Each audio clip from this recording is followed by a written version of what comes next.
Hypothetically, if I cheated on you, would you forgive me? I had no idea how my life would change that day, but it all started to fall apart, and there was no turning back. At that moment, I still didn't understand what was happening, but everything inside me was pointing towards something inevitable. We were sitting on the couch, like we always did, watching one of those true crime documentaries he loves so much. The ones about cheating spouses. Ironic, in hindsight. During a commercial break, he muted the TV and turned to me with an expression I couldn't quite read. "Hey, random question," he said. I was a little taken aback. "Sure, go ahead." He smiled lightly, but there was something off about it. "Hypothetically, if I cheated on you, would you forgive me?" I froze. The question seemed so out of place, like a small crack in a facade I hadn't noticed before.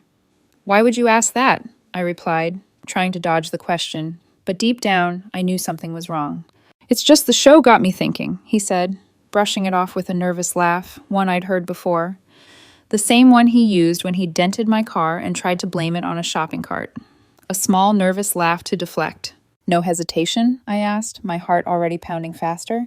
"No, I wouldn't forgive you. Cheating's a deal breaker. You know that." He nodded, almost too quickly.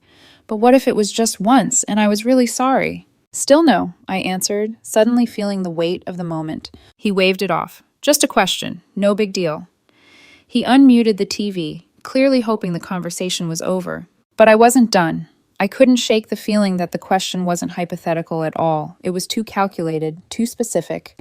It felt like a test, a warning bell I hadn't heard before. The rest of the night, I couldn't sleep. His nervous laugh, his strange tone, the way his eyes avoided mine when he spoke, it was all gnawing at me. I'm 34 years old, an ambitious woman who's always been focused on building a stable career.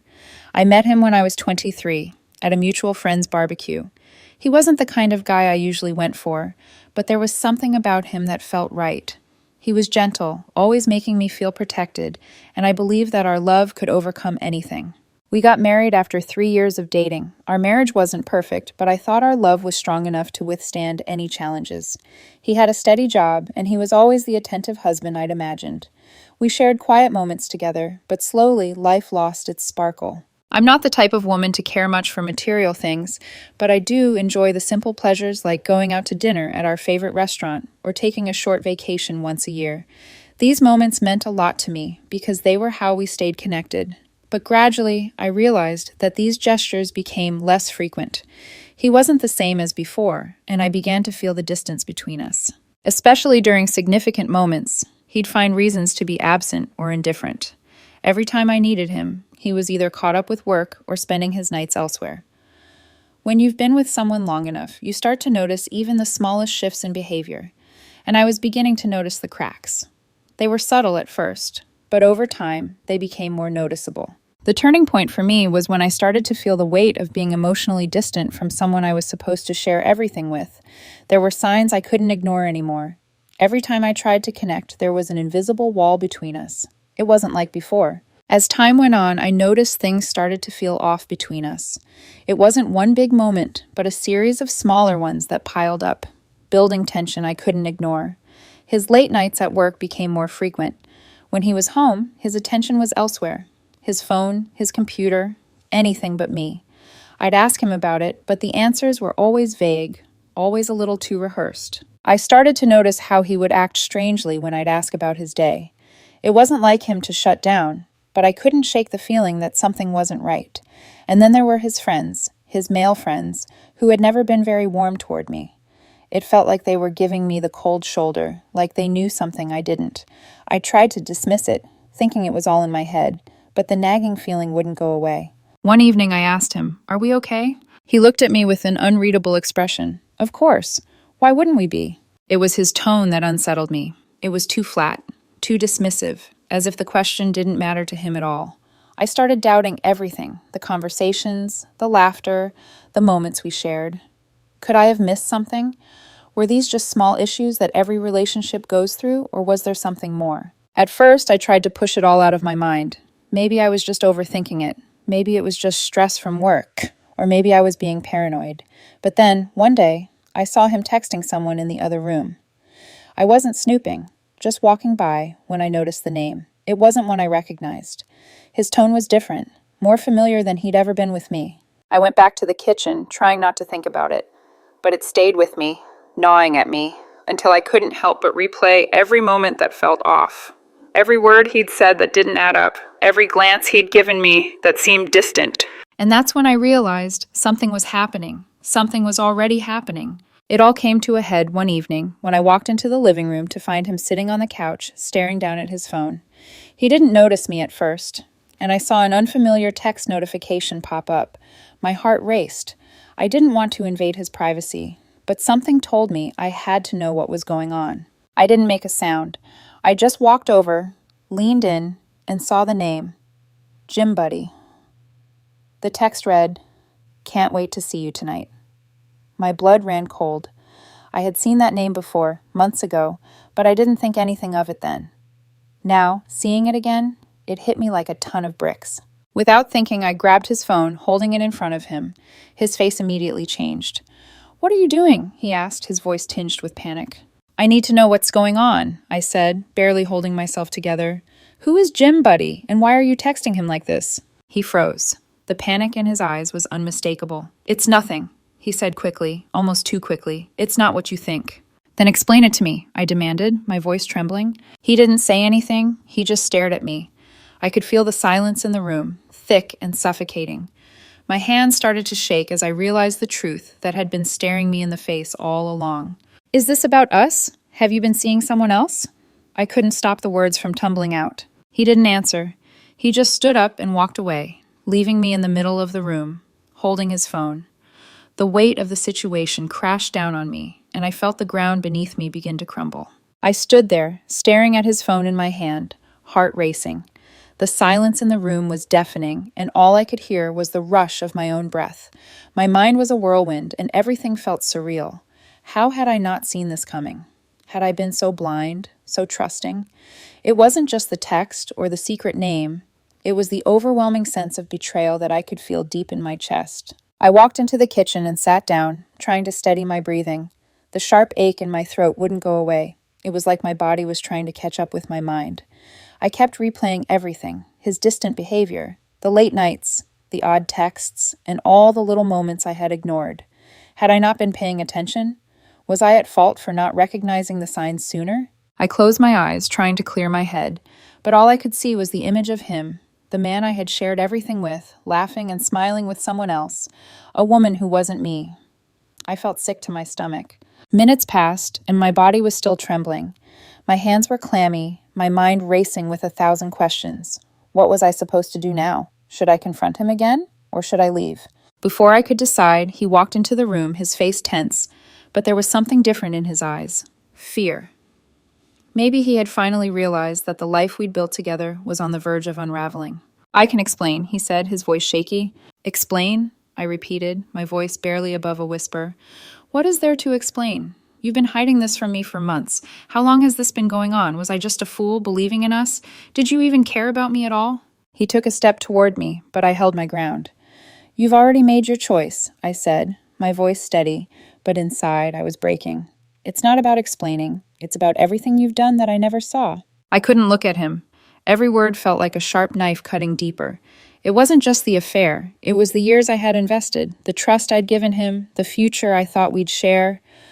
All of it seemed to disappear in an instant.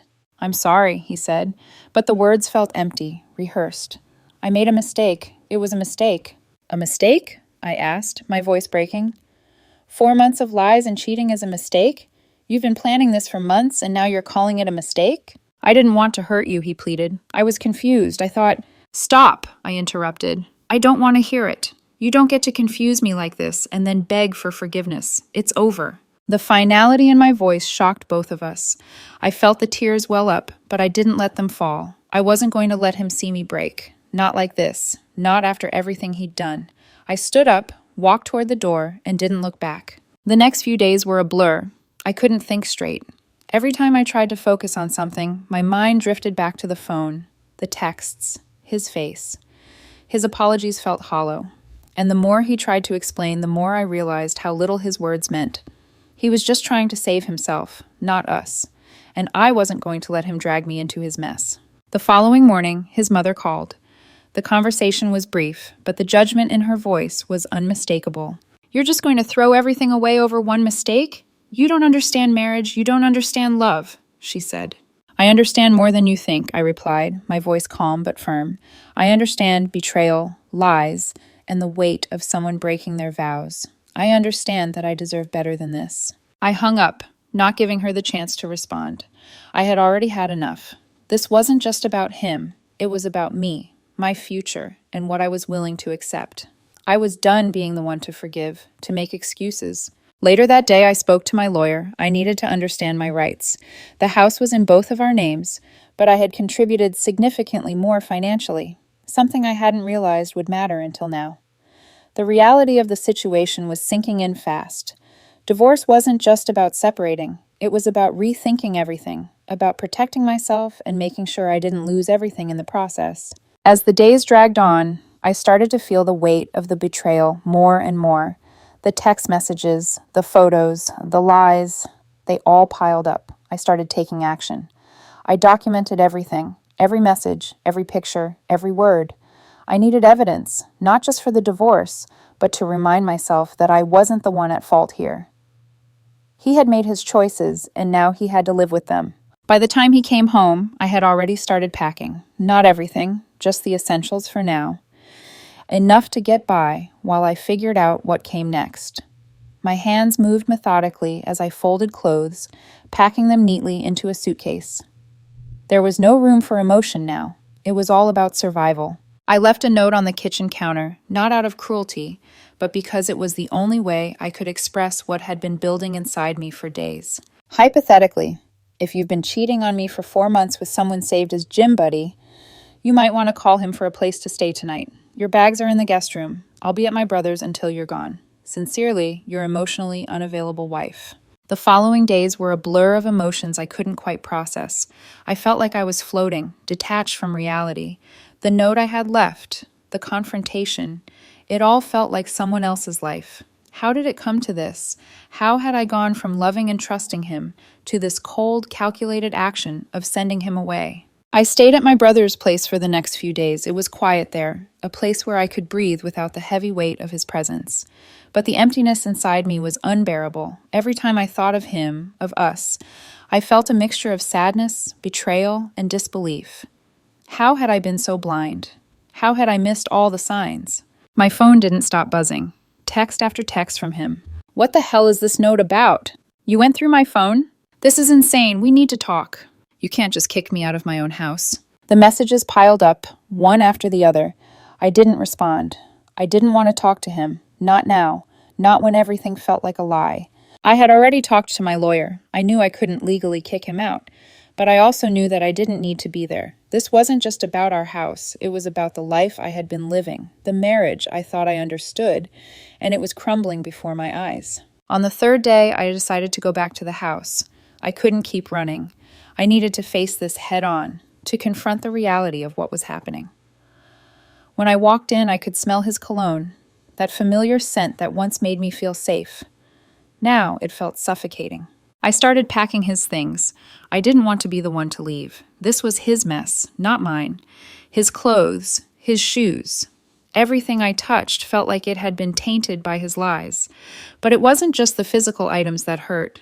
It was the years we had shared, the promises we made to each other. And now they meant nothing. I could feel my heart breaking all over again as I packed his things into boxes. He walked in while I was putting the last of his shirts into a suitcase. His face was pale, and there was something defeated about him.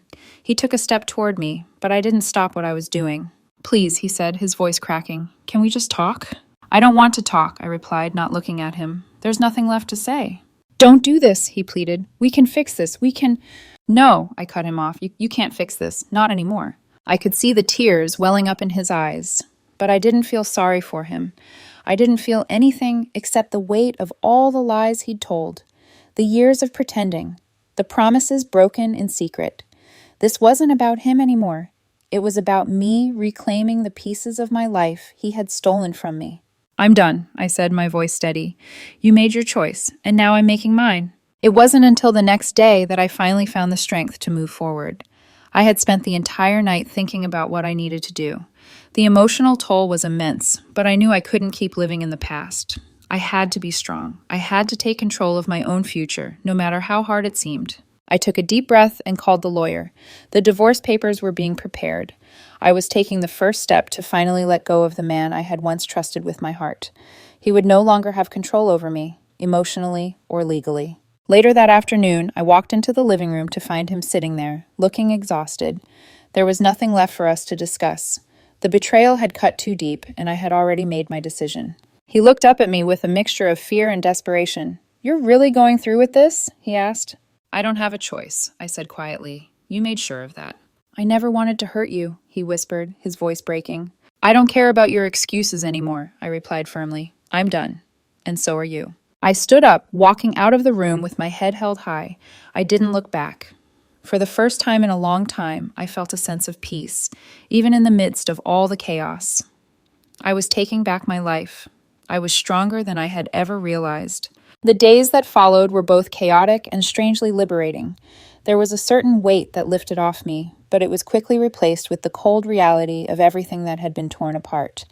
Divorce was never a part of my plan, but here I was, moving forward in a way I had never imagined. He didn't take the separation well. He called, he texted, and even tried to show up at my office. The last attempt was a full-blown emotional plea.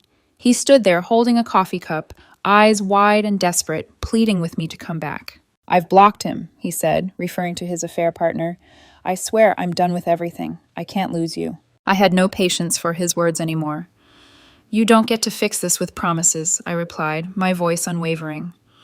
"This is about what you've done, not what you think I need to hear." His face fell. He didn't understand. He kept repeating that he was sorry, that he would do anything to fix it, but the words meant nothing. They were just empty promises that couldn't erase the months of deceit. As the divorce proceedings moved forward, I became more determined to reclaim my life. I didn't let his family pressure me. His mother called me, demanding I reconsider. She tried to guilt me, saying things like, "This isn't what family does," but it didn't work. I was done. I spoke to my lawyer about the financials, and it became clear that he wasn't going to walk away without consequences. The house, half of which I had paid for with my own inheritance, would be sold, or I could buy him out. But it wasn't just about the house. It was the years of sacrifice, the years of giving myself to someone who didn't value me. He thought he could break me, but all he had done was fuel my resolve. It wasn't just him who was losing. His entire world seemed to crumble as the truth spread. The lies he'd spun to his friends, the false narratives he'd created, they all fell apart. I kept the evidence, every message, every photograph. I didn't need to fight back. The truth had a way of doing that on its own. I stayed calm through it all. His friends tried to defend him, but I didn't care. I had no need to explain myself to anyone anymore. I was done with the facade. His narrative, the one where I was the villain, had no power over me. What mattered was that I was moving forward, not stuck in the wreckage of his actions. The house was settled in the end. I bought him out, but it was bittersweet. The house was mine, but it didn't feel like home anymore. Everything had been tainted, and the emptiness was harder to fill than I had anticipated. In the weeks that followed, I started to rebuild. The house felt bigger, with just me in it, but it also felt more like mine than it ever had. I kept busy, working on projects, focusing on things that mattered to me. I wasn't rushing to fill the empty space. I was finding peace in it. I didn't need anyone to tell me I was stronger. I knew it for myself. I didn't need to prove anything to anyone. I had learned that I was worth more than the lies he told, more than the betrayal he dealt. One evening, I sat on the couch, the quiet filling the room. For the first time in a long time, I felt okay. It was more than okay. It was peace. I didn't know what the future held, but I knew this. The version of me before him was gone, and the version of me now was whole. I was capable of standing on my own, stronger than I had ever realized. The lesson was simple. You don't need to settle. You don't need to beg for love. You deserve honesty, respect, and trust. And when you find someone who doesn't give you that, it's not a failure to walk away. It's an act of self-love.